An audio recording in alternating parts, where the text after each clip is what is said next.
ഈശോമിശിഹായ്ക്ക് സ്തുതിയായിരിക്കട്ടെ.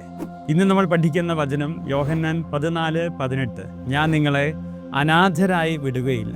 അനാഥത്വം വലിയൊരു സങ്കടത്തിന് കാരണമാണ്. നമുക്കൊക്കെ ഒത്തിരി കൂടപ്പിറപ്പുകളും പ്രിയപ്പെട്ടവരും ഒക്കെ ഉണ്ടെങ്കിലും അവസാനത്തെ യാത്രയിൽ നമ്മളൊക്കെ ഒറ്റയ്ക്കാണ് പ്രിയപ്പെട്ടവരെ. ഈശോയുടെ യാത്ര നോക്കിക്കേ, എന്തോരം ആളുകളായിരുന്നു അവനെ ജയ് വിളിച്ചത്, ഓശാന പാടിയത്. പക്ഷേ അവൻ്റെ അവസാനത്തെ യാത്ര അനാഥമാക്കപ്പെട്ട യാത്രയാണ്. സ്വന്തമായൊരു കല്ലറ പോലുമില്ലാതെ അനാഥമാക്കപ്പെട്ടവനായിരുന്നു ഈശോ. പക്ഷേ ഈശോ പറയാണ്, അനാഥത്വത്തിൻ്റെ വില എനിക്കറിയാം, അതുകൊണ്ട് ഞാൻ നിങ്ങളെ അനാഥരായി വിടുകയില്ല. ഈ വചനം ഇന്ന് നമ്മളെ ശക്തിപ്പെടുത്തണം.